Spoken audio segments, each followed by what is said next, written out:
the Wabash Valley's most watched newscast continues with Storm Team 10 meteorologist David Wire, certified by the American Meteorological Society.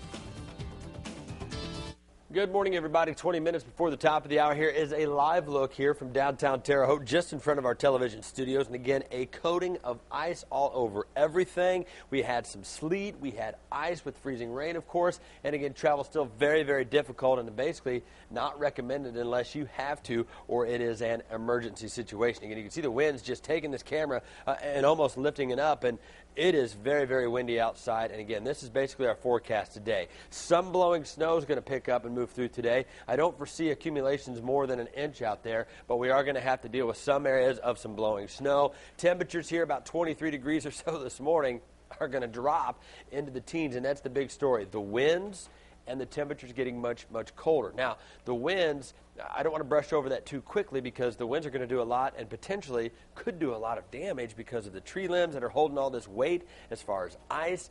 You've got power lines, again, holding all this weight with ice, and the winds just not helping matters by any means. You can see the big energy of the systems now moving off to the east, but there are still some patches of some decent snow showers out there. So that's why we're forecasting for blowing snow because of the winds and then potentially up to 1 inch of accumulating snows today. 22 wind speeds. That's miles per hour. 22 miles per hour wind speeds out there right now.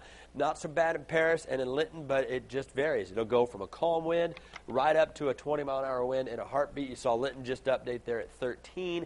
Wind gusts over the past hour have been as high as 20 to almost 50 miles per hour over near Indianapolis at 45-mile-an-hour wind gusts, and so that's the real problem. This is a very strong and tightly wound area of low pressure, so again, what it's going to do for us is give us winds out of the northwest, steady 15 to 25, those gusts near 35 miles per hour, and as we already talked, the temperatures do look to drop in the mid-teens as we get into those afternoon hours outside. All right, here's our future cast, and let's really talk about when's this thing getting out of here? When are we actually going to see some quiet weather or something just a little more tolerable that we can deal with?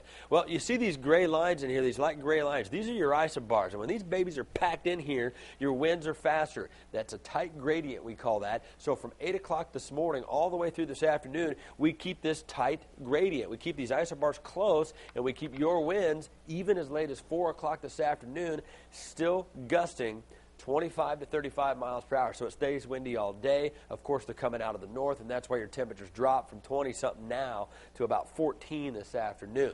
Blue areas are your snow showers. Again, not a lot of accumulations expected. The wind's still the big real problem today, but about an inch of snow not going to be out of the question as we go through the day today. We finally, this evening, look at these gray lines, these isobars. I know it's tough to see with the clouds here, but after 10 o'clock, you start to see them spread out. On this whole map now, we've got 1, 2. We got 2 of them. There was about 30 of them earlier. Again, as these things spread out, your winds calm down. Now, it's still going to be cold, and it doesn't take much, but a 5-mile-an-hour wind will bring wind chills down when the actual temperature is near 2 degrees for Thursday morning.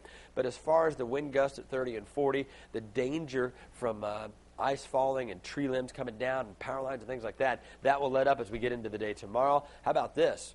Sunshine? Yeah, calling for a lot of it. Break the sunglasses back out, but don't forget the jacket. Mid-teens tomorrow. Plenty of sunshine. I think mostly sunny skies for your Thursday. So we're working on it. We're trying to get this system out of here, but it really looks like it's going to hold on and hang around for the next 24 hours. It'll start to look a little bit better tomorrow, but still very cold. Tomorrow morning and Friday morning, both down to about 2 degrees. So forecast is this, a high of 25 today. But don't be fooled by that because that's happening right now. It's going to get colder. Gusty winds, some blowing snow accumulations near 1 inch Wabash Valley wide today. Still windy tonight. A few clouds. Wind speeds at 25 miles per hour down to 2 degrees. Winds will subside by sunrise tomorrow morning. Winds will be a little bit better tomorrow, so technically not as windy.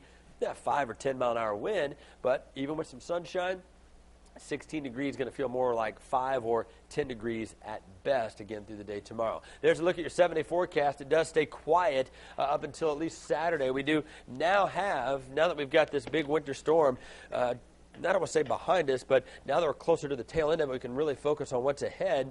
20% chance for light snow on Saturday, another chance for a wintry mix on Monday. The next time I've got temperatures above 32 degrees to try to melt and get rid of some of this ice, unfortunately, doesn't look to get here until Sunday or Monday. And temperatures will get a little bit warmer at 31 on Saturday, but I don't think warm enough to really get rid of this ice. And so we're going to deal with this for the next few days, Abby, as we're talking about this winter storm moving out, while the effects of it are still going to be around. I mean, ice is still going to be on trees. Ice is still going to be on the roads. Ice is still going to be on the power lines.